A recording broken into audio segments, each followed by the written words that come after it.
Greetings, everyone. Welcome to our webinar today, and we're very happy to have you. Today's webinar is Designing Your Retirement Plan in 3 Easy Steps. So we're very excited to share this with you. The webinar will commence on the retirement planning journey and planning your future with all the health, happiness, and quality of life that you could wish for. So quick disclaimer before we start. This is for educational purposes only to get you started. If you want full personalized advice, please contact your RM and discuss it with them. This is just for educational purposes. So today, we're going to go through 4 areas, but first, I am Dr. Cora Petapa.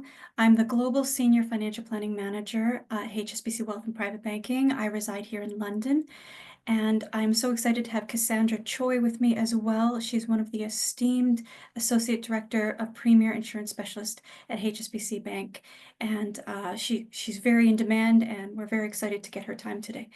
So thank you for joining, Cassandra. Thank you, Cora. Yeah. Okay, so there's three areas, but we will take you through together, and then we're going to have a Q&A at the end, just so that you can share any questions you have, and then we can give you answers. We probably won't get time to get to all of them, so if you have more questions, please do reach out to your RM. So the first element we're going to look at is consideration. So you can start your retirement plans today or enhance your retirement plans, and it can be easy and it can be fun. We have done thousands upon thousands of retirement plans for clients, and it gives us the most joy to have them successful. It will give you confidence and peace of mind in your future. And again, we will break it down into 3 easy steps for you. So what will you be doing in retirement? So people always start with the big question: what is my number in retirement? How much do I need to save to retire? It's the big, scary question, right? So we can start with that. If you can just think in the top of your head, how much do you know how much you need to retire? Like what is the number that you can think of? So if you have that in your head, I can tell you that affluent Singaporeans are looking at 1.3 million US dollars on average as what they think they need. But the real number is it depends. It depends on how you optimize your CPF and how you optimize your planning and what you plan to do. So here are the main things that our clients have told us that they want to do in retirement. So one of the big things, because we're an international bank, is travel the world. Many retirees want to experience world travel, and they want to vacation, see new places, have new experience with them and their family. And the second is, and family is a really important value. They want to spend time with their family. And this is a really, really important consideration for retirement, because statistics show that actually as people age, they don't spend as much time with their loved ones as they want. They spend more time alone and more time isolated, and that's not what you want. You can proactively plan against that. Sports, maintaining health and well-being. Health is the first wealth. I'll say that several times today. Your body and your mind are very, very important to how you experience things. You want your body to be a freedom aspect and not a prison. So maintaining your health and vitality, however you want to do that, is super important. And it actually makes life cheaper in the long run. Hobbies. What hobbies are you planning to do? Biking, painting, music, whatever you like. My caveat on this, and I've seen so many people fail in retirement, they'll put their hobbies on hold until that dream retirement date. No, start doing what you want to do and be the person you want to be now. Don't wait till retirement. I always give an example of this woman I had that she wanted to be an art director. Like, so she wanted to open an art gallery, be an artist, and she was an accounting director at the time, and she waited until then she was financially completely secure. She opened her art gallery, and it was really, really stressful, very negative time for her when it should have been the most positive, because she hadn't been painting. She hadn't built up the friendships and the connections that you would need to be an artist in your community. So you want to think about the things you want to do in retirement and start pulling them into your day-to-day now. Also, if there's not enough time for that, you can do mini retirements or mindful career breaks to be able to bring in more time to be able to do those things. Affluent investors are more and more looking at doing this, and it's a luxury, and it's one that's welcome because you want to spend your time as well as your money, and of course connect with friends and such. So this is what life used to look like for people, or at least what we were told it looked like, was study, work, retire. So you study in school, and then you work your whole life, and then you have your fun, your relaxation, all the things you wanted to do. You get the reward at the end of your life of doing them. That's not the way the new path looks like. From what we see with our clients and from what our clients tell us, this is the new path. It's modeled after a London tube map, if you've ever been to London. So we're looking at delayed adulthood. We're looking at portfolio careers. Most people are taking more and more time for their careers, and mini rests and sabbaticals, mini retirements. Retirement doesn't have to mean to stop working. A lot of our high-performing affluent clients tell us they don't want to stop working, and that's fine. What we want to get you to do, and what we hope for you, is to be financially independent as soon as possible so you have the option to retire.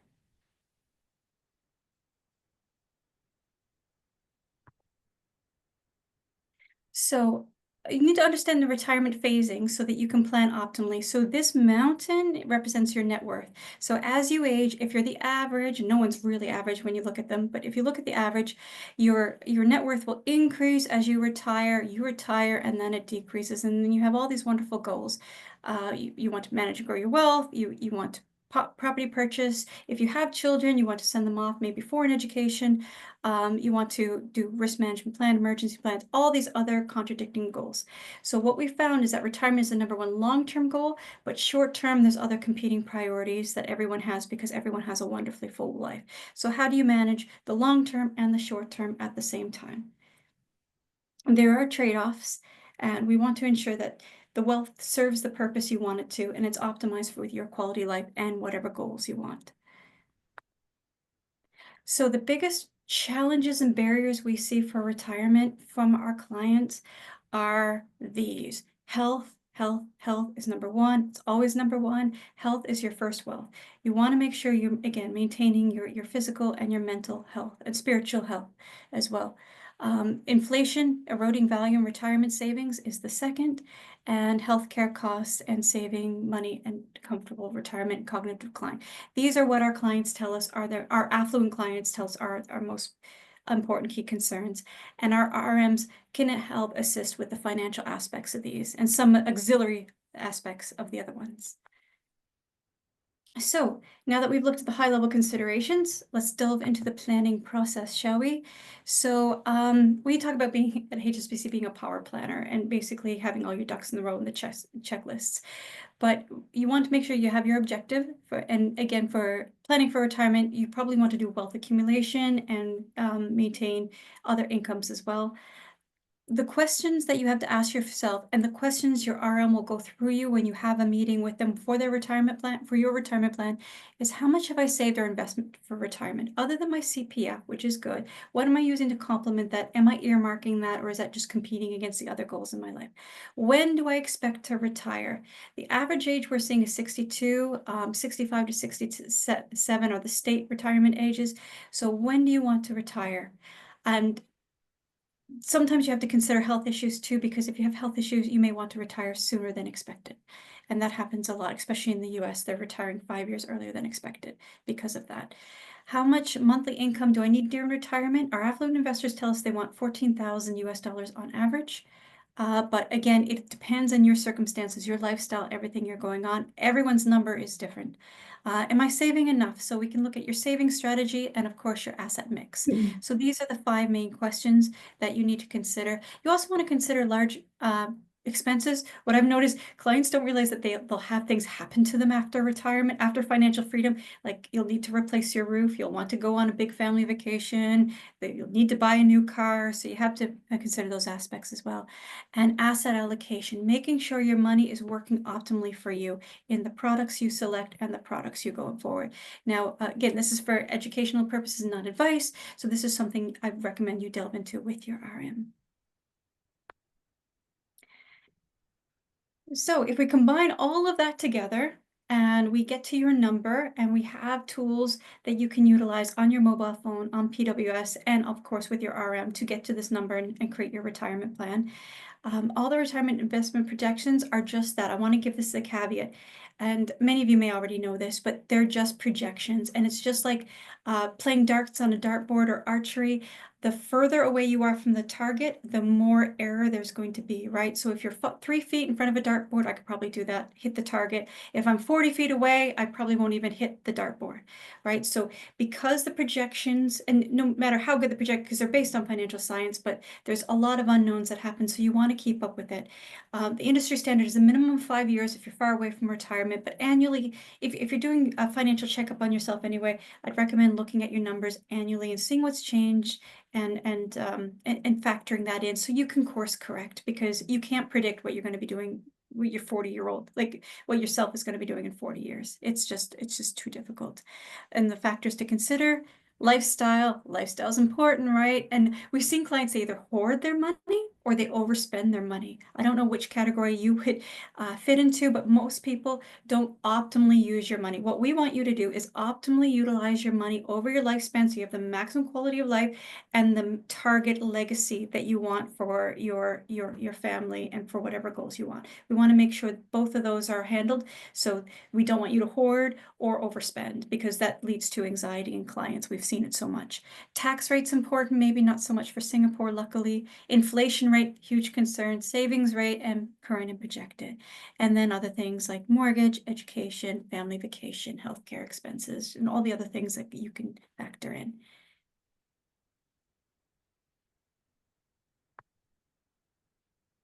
So I have Cassandra. I don't want to do all the talking because Cassandra is just an exceptional person, and she has so much knowledge to share. So I'm just going to ask you a couple questions, Cassandra, if you don't mind. Yeah. In Singapore, I mentioned that we rely a lot on CPF. Is CPF alone really enough for a retirement lifestyle people hope to have? I can guess the answer on this, but I'd like you to clarify.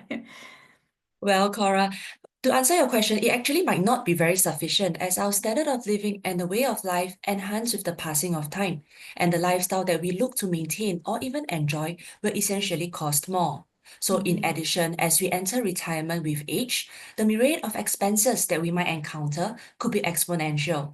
So for instance, as we age, there's an increased need for healthcare, or we even value a greater demand for convenience. So hence, the need for supplementary solutions in the form of income-paying annuities that yield passive income will be ideal to complement our CPF. Okay, that's really, really interesting. Yeah. So, okay. So as a follow-up question to that, then, what are Yeah. some of the ways someone on this webinar can prepare for retirement planning? Is it all just about saving up, or should we take an active step at looking at other solutions? Well, to actually ensure that we are well prepared for retirement planning, it simply takes more than just squirreling aside spare cash into our saving accounts, as this would mean that it will eventually be eroded by inflation, given the low Oh, rates in traditional accounts. I'm sure many of you out there like to put it in your savings account, earning 0.05%, or even from that. doing time deposits, churning them. Yeah, so one can actually ensure that we are better equipped for retirement by exploring investment or saving solutions that yield better than deposits rates, depending on your own risk appetite, time horizon, and affordability. Well, one key phrase is it's never really too late to start. Ah, yeah, I love that too. I love the joke too. It's the best time to start planning for retirement is the day you start working, and the second best time to start planning for retirement is today. So Yeah. again, we can help you with that. So okay, another question then. Sometimes people are afraid to start saving because they feel they cannot commit long term. How does one approach this for retirement? Well, I guess everyone here all have this commitment phobia kind of thing. But the essence of retirement planning is actually having the foresight to look ahead and start saving today. So as much as a commitment time frame poses as a mental barrier to most of us here, wealth solutions that involve regular savings create discipline and progress tracking for the ease of financial planning. So investment solutions that ride on the concept of dollar cost averaging also require a time horizon for the results to be reaped. Yeah. Understood. Yeah, cool.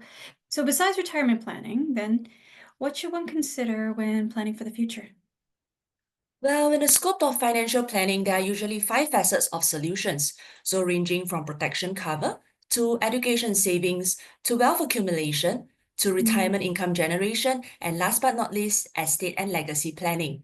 And besides ensuring that one gracefully eases into retirement, one can also consider what comes beyond life. So what I mean is actually what happens to your assets when you are no longer around. So have you actually considered this point? So legacy planning actually looks at helping you manage your assets and savings that you have painstakingly amassed when you are no longer around. So reaching onto the point of legacy planning, perhaps I will smoothly move into this, what I've prepared for you guys here on legacy planning. Yeah. So legacy planning is actually a process of creating a plan for the transfer of one's wealth and assets to the next generation. And here at HSBC, we actually do this via a three-pronged approach to legacy planning. So firstly, to build a protection foundation, living well through retirement by ensuring that your standard of life does not drop. So in fact, it is maintained or enhanced as you reap what you sow in your earlier toiling years. And we aim to safeguard your retirement nest egg and not erode it to inflation or extreme market risk. Secondly, to grow your wealth nest. So we help you generate passive income to supplement or support your retirement as you continue to save and grow your wealth. So this ensures that there will always be future income when you have entered retirement and your existing wealth nest will not be slowly depleted. And last but not least, to enjoy and pass on a gift of love. So as I mentioned earlier, legacy planning is to protect your family and your loved ones' lifestyle. So to ensure that they will enjoy the beautiful parts of life which you have experienced, and also to meet the growing needs of your family as your generations grow. And most importantly, to ensure that your name lives on and your future generations will remember you for who you are and the generosity and consideration that you have done for them. So moving on, there are three considerations to legacy planning. So firstly, who gets what? Who are the beneficiaries that you would like to leave to? Is it as simple as your kids, or perhaps your grandkids, or your great-grandkids? Secondly, when will they receive it? Would you like to disperse to your beneficiaries for them to take charge of this gift of love upon your demise, or would you like to release this to them after they reach a certain age? Thirdly, how will they receive it? Would it be given to them in a lump sum or a steady stream of income, annually or monthly? And to move on, to draw your attention to how important legacy planning is, I've prepared this article for you from Business Times. So new universal life plans gain ground as Singapore insurers woo the rich. So this essentially means that UL policies, which combines both life insurance and wealth accumulation features, are being increasingly favored by the high net worth. So these esteemed group seek to preserve their wealth and plan their bequests to ensure smooth passing of their wealth to their beneficiaries. Indexed Universal Life, or IUL, are slightly different from the traditional UL plans as they offer investment returns pegged to an index performance. So for example, S&P 500 or Hang Seng Index or Nasdaq. So while we all know that the markets are volatile, do rest assured that there are features built in for downside protection, as ultimately we still want to safeguard and ring-fence your nest from other factors. And the next slide. So there's this very famous quote by Li Ka-shing. So as we all know, he is a prominent Hong Kong business magnate and investor, also known to be the wealthiest individual in Hong Kong with a net worth of 37.3 billion. And he is also revered as one of the most influential businessmen in Asia. So maybe just to read it off for you guys here. OK，我们李家每出生一个孩子，我就会给他购买1亿元的人寿保险，这样确保我们李家世世代代从出生开始就是亿万富翁。So what does this actually mean? To translate for everyone here, this means that for every child born to the Li family, Li Ka-shing will buy 100 million worth of life insurance for this child. And this is to ensure that for generations to come, the Li family will always have a head start from birth. So this is indeed very impressive legacy planning from our Li Ka-shing. So moving on. So why legacy planning? Why do we even bother setting aside our wealth and assets for the next generation? So one key reason here is for estate maximization, or in simple words, to live and leave more. So as you can see from this example here, with an original 3 million cash, this couple will only have 1 million for their own retirement after setting aside 1 million each for their 2 children. So however, with a universal life legacy plan, they not only get to enjoy 2 million for their retirement, both children get 1.5 million each. And all this is done merely with their original 3 million. So everyone gets to enjoy more. Yeah. So Cora, as you can see from the very informative bit that we have been sharing, it actually moves in very, very nicely from your part on the retirement planning, right? Yeah, no, I really appreciate you complimenting that. I just have one more question for you then. Mm. If you were planning for your own retirement now, how would you do it? Well, to begin on a beautiful journey of retirement, you can explore investment solutions that gives you monthly passive income to complement your CPF, or conservative insurance annuities with certain guaranteed components to safeguard your nest egg, or even lump sum payouts when you have reached your ideal retirement age. So based on my experience on an insurance specialist, I actually met people all from all walks of life. So they have different needs and wants in their later part of their years. Some would actually prefer to have a lump sum payout to be able to do whatever that they want with that money. Some rather have a regular, steady stream of income coming in to actually control on their spending. And some even say that, okay, maybe we just want to leave it all there and I just want to tap on it whenever I want. I don't want a certain age or a certain period of time for it to pay out. It really depends. Yeah. No, that makes a lot of sense, and that might be frustrating for some people, but a lot of the answers to this is it depends, because it's really, really bespoke and tailored to everyone. So let's look at some questions from the audience. I was just select some, just give me a second. So Cassandra, what is the single biggest factor for retirement planning success? Well, I guess there's also an important saying that if you fail to plan, you plan to fail. And this actually applies to the simple math of retirement planning too. The single biggest factor to its success is to start early. And starting early gives your investments time to grow through compound interest, which exponentially increases your wealth over time. Even small regular contributions made early can outweigh much larger contributions made later. And a longer time horizon gives you more flexibility to ride out market downturns and take advantage of your growth investments. Well, Cora, I mean, you have your own investment and savings portfolio too, right? So if just a question for you from me to you then. So how can you consider your own investment and savings into the planning journey? Would it be Um, possible?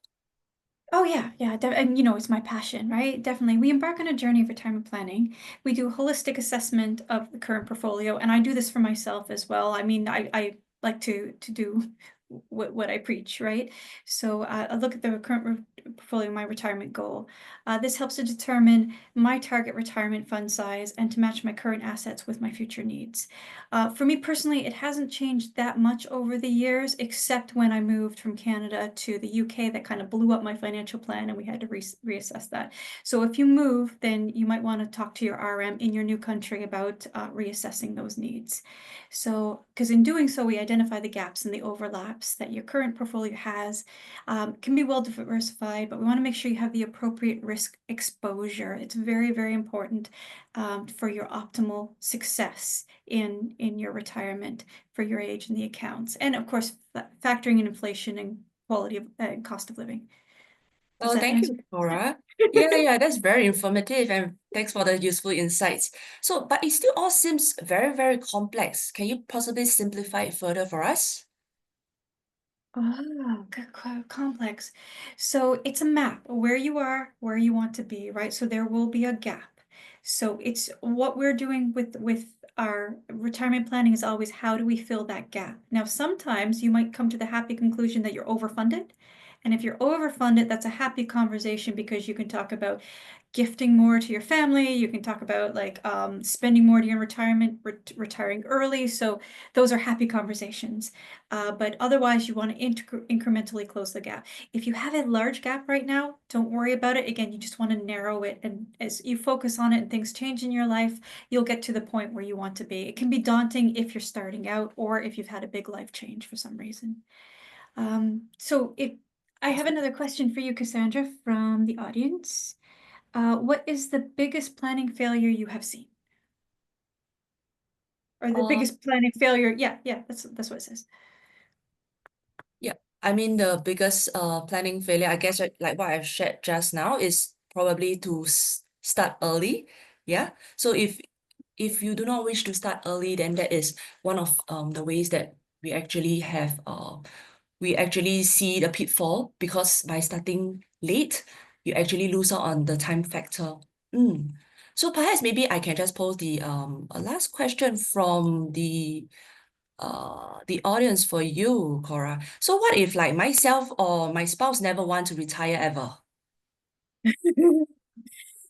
Um, you want the option to be free, right? It's increasingly common, but you have to acknowledge that you might change your mind. If you and your spouse never wants to retire, retirement planning still matters as the goal shifts from stopping work to having the freedom, right? So insist on retirement, think of it as financial independence. I personally don't like the word retirement anyway.